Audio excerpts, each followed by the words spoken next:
Hi, this is Tim of the 1916 Company. Welcome and thanks for logging on. If you love this watch or you just want to inquire, reach out to Team Mosso at the1916company.com for pricing.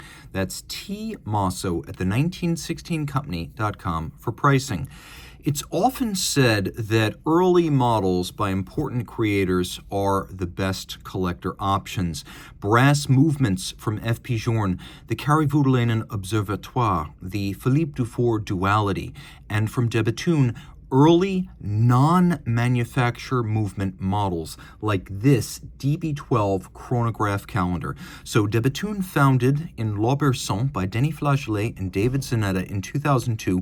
In the earliest days, the watches used this case derived from their first product, the DB1 Chronograph. The case featured fixed integrated lugs, solid classically inspired dials, and, as you could see, round cases. Not conventional, but definitely traditional. Later, very avant-garde. Many folks regard de Bethune as a brand of different eras, and this is the earliest and thus the most collectible. And as you saw, this was before they used manufacturer movements, but after, just after, they started doing display case backs. So the DB12 right here in white gold is one of only 31 DB12s ever made, and of those, only 14 were the white gold model that you see right here. So it's 42 in diameter by 14.4 millimeters thick, and from lug tip to lug tip, 45.7 millimeters with a 22 millimeter spacing between the lugs. On my wrist, which is 16 centimeters in circumference, it wears nicely. The real advantage here is that it's under 46 millimeters lug to lug, so the lugs are well inboard of the edge of my wrist. Now, it is a little bit thick, but it does have a domed bezel, so you're going to surprise yourself. A sleeve will ramp up and over that bezel fairly easily, even though the watch isn't objectively thin. From over the top, which always exaggerates the width of the watch, I'm pulling the strap really tight here, and the lugs are still not over the edge of my wrist. So I can recommend this watch for a wrist as small as 14 centimeters in circumference. It's weighty in white gold, and it features this lovely, I would say, cobalt blue, maybe somewhere between cobalt and ultramarine blue, large rectangular scale alligator leather strap. You could see that this is a Watchbox by Jean Rousseau strap, which is a little bit confusing because Watchbox is the former name of the 1916 company, which owns de Bethune, which relies on Jean Rousseau for its OEM straps. So in a very roundabout way, this is the correct strap brand for the watch. And a little bit of a vintage piece too, since the Watchbox name itself has been phased out. There won't be a lot more straps like this. And calfskin on the bottom, you can see no crimping, no gouging, a brand new Jean Rousseau strap.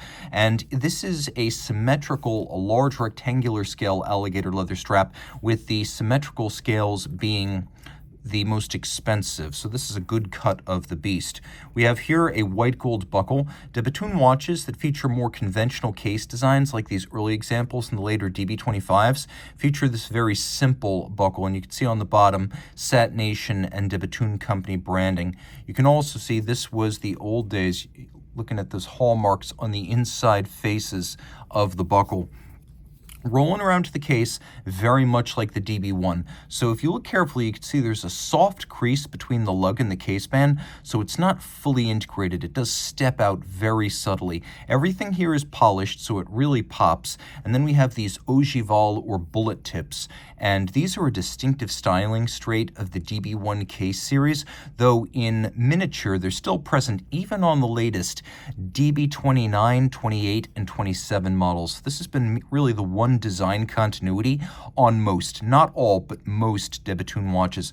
We have a domed bezel. Denis Flageolet, who is the creative lead and co-founder of de Bethune to this day, still the creative lead and lead watchmaker. He is a classicist, so he likes to pay tribute to tradition, and traditionally crowns were not branded, so this one is not.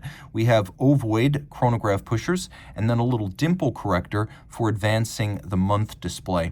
So the watch does feature a lovely faceting and knurling on the crown, which is a real pleasure to wind since the movement uses a new old stock Venus 175, finished and modified by de Bethune. Winding a classical manual wind chronograph like a Venus 175, a really high-grade movement.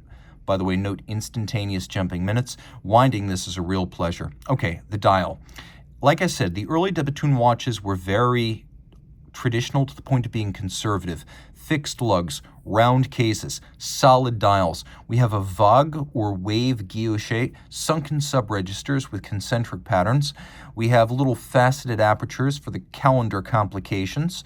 We have leaf hands for the hours and minutes, alpha hands for the subregisters, and a counterweighted Lancet-style chronograph seconds hand. What do they all have in common? They are fired blue steel. We have blue printing on a silver-white dial, again, very traditional, with radially arrayed Arabic numerals, so you can easily read chronograph seconds and fractions of seconds.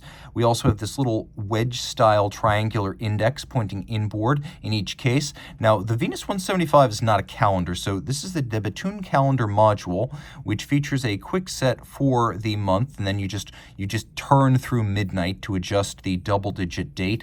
On the reverse side, the Venus 175 has been modified, to say the least. In addition to the complication, we have the finish to this movement, which is eye-watering. Now, de Bethune was doing its finishing of these components to make the movement its own. Let's talk about the tech specs first, and then we'll move on to finish. So it is a column wheel lateral clutch chrono, a very crisp column wheel. And you can see this little spring right here for the reset hammer. So spring, reset hammer, spring, reset hammer. When you stop a Venus chronograph, it has a feather-light spring-actuated reset action. And so you just press with the slightest impression, and it's a hair trigger that resets instantaneously. That spring-loaded reset is a distinctive Venus chronograph handling trait and something that is not generic to column wheel lateral clutch chronographs. Manual wind, a standard Venus 175 has about a 45-hour power reserve. This is going to be between 30 and 40 because of the addition of the calendar module. It beats away at a very traditional 18,000 vibrations per hour or 5 beats per second. And you can see it has an overcoil hairspring. So in pretty much any physical orientation, because of the centered mass of the overcoil, it's going to keep consistent time, and that's very important. All of this pivots on 25 joules, and the movement's properly sized for a big watch. At 31 millimeters in diameter, it properly fills this case back. 30 meters water resistant, so dress watch standard, but don't take it swimming. Now, de Bethune's enhancements.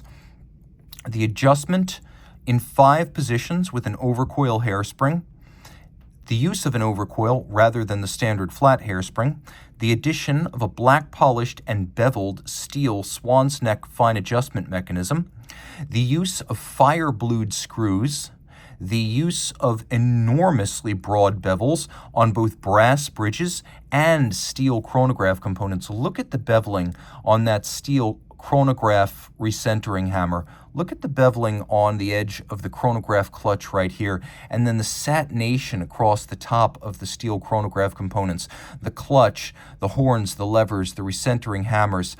Look at the finishing of the jumper spring on the minute register. It's been satinated on its top, but then on its flanks, on a micro profile, you have a mirrored bevel. Incredible stuff. Look at this chronograph bridge and how broad those bevels are. Look at the fact that all of the jewel sinks feature internal beveling in a partridge eye style format. Note the use of engine-turned perlage where you can see it on the base plate. It's richly applied in several different spacings, and then satination on all of the wheels.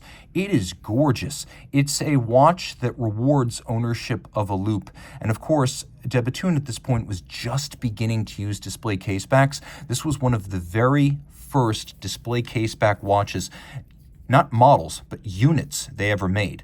And if you love this rarity, reach out to Team Mosso at the 1916company.com for purchase and pricing details.